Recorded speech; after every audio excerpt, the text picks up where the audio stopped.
The NBA Media Day is about to happen, and as always, it brings a wave of excitement and optimism for basketball fans. It's the time when players show up in their new jerseys, magical journalists gather stories, and fans start dreaming of a fresh beginning. Among the many emerging stories, one stands out: Chris Paul's arrival at the San Antonio Spurs. For many Golden State Warriors fans, seeing CP3 in new colors might be a bit easier than, say, the image of Klay Thompson in a Dallas Mavericks uniform.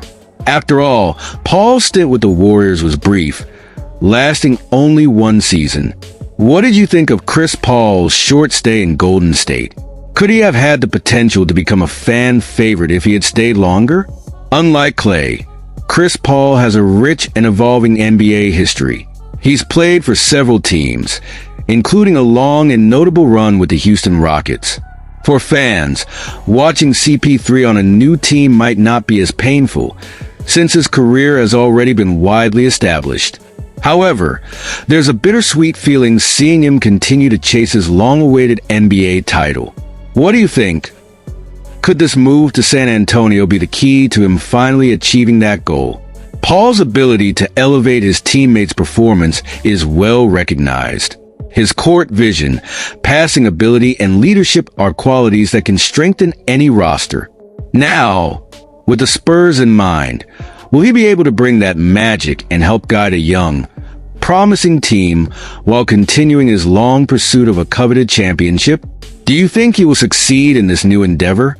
What would be the ideal pairing between him and his new teammates? As the season approaches, fans are eager to see how Chris Paul will adapt to his new home in San Antonio. Will he be able to leave his mark and become an icon for the team, as he has in his successful career? This week, new details are emerging about a significant NBA trade that promises to shake things up, especially for Golden State Warriors fans. The trade involves three teams: the New York Knicks, Minnesota Timberwolves, and Charlotte Hornets. The highlight of the deal is the transfer of Karl-Anthony Towns to the Knicks, while former Warriors guard Donte DiVincenzo will head to Minnesota, alongside the renowned Julius Randle. What's your take on this move? Do you think Towns could be the missing piece for the New York squad? Though the Warriors aren't at the core of the trade, they will still feel its impact, with one of their future picks being sent to the Charlotte Hornets. According to ESPN analyst Bobby Marks, Golden State's 2026 second-round pick will join the package being sent to the Hornets. This deal came together in the midst of a complex agreement that was first reported last Friday. How do you think this draft pick could affect the Warriors' future? Was it worth it? Based on the trade details, the Knicks will not only land Towns, but also secure the draft rights to James Nagy. The Minnesota Timberwolves, in turn, will receive Randle, DiVincenzo, Keita Bates-Diop, and a protected first-round pick from the Detroit Pistons in 2025. Meanwhile, the Hornets will end up with 3 second-round picks, along with players and a significant amount of cash. What do you think of this scenario? Was there a true balance among the teams in this trade? It's worth noting that the second-round pick from the Warriors has had a long history of transfers since it was initially traded in July 2019. Back then, the pick was part of a deal where the Warriors sent cash and a first-round pick to the Atlanta Hawks in exchange for player Omari Spellman. If you're a Warriors fan, you might have forgotten about this move, but the memory could be resurfacing now. How about reminiscing about that season? What do you remember about Spellman and his stats? Looking at the players involved, Omari Spellman had a brief stint with Golden State, averaging 7.6 points and 4.5 rebounds in 49 games. Since then, his career has taken him internationally, and he even obtained Lebanese citizenship to represent his new country. Damian Jones, who also featured in the original deal, has played for several teams and is now playing in China. How do you assess these trajectories? What do you think could have been different for these young talents at Golden State?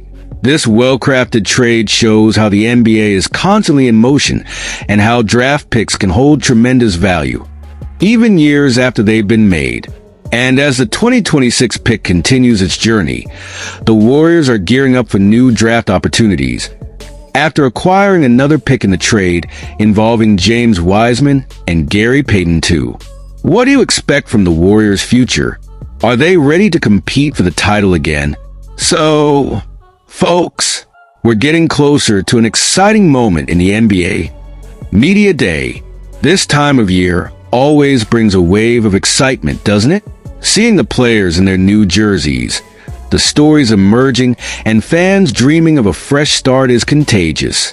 And of course, Chris Paul's arrival at the San Antonio Spurs is catching a lot of attention. For Warriors fans, seeing CP3 back in action with a new team might be more bearable than seeing Klay Thompson in another jersey, right? After all, Chris had a brief stint in Golden State, but what do you think? Could he have become a fan favorite if he had stayed longer? We know Chris Paul's journey is full of twists and turns.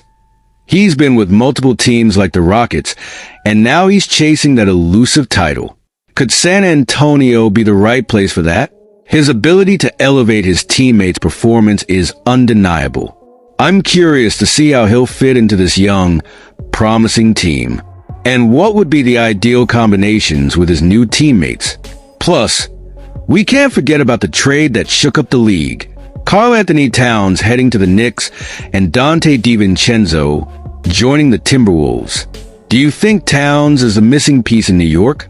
And what does this mean for the Warriors, who will still feel the effects of this move with a draft pick being transferred?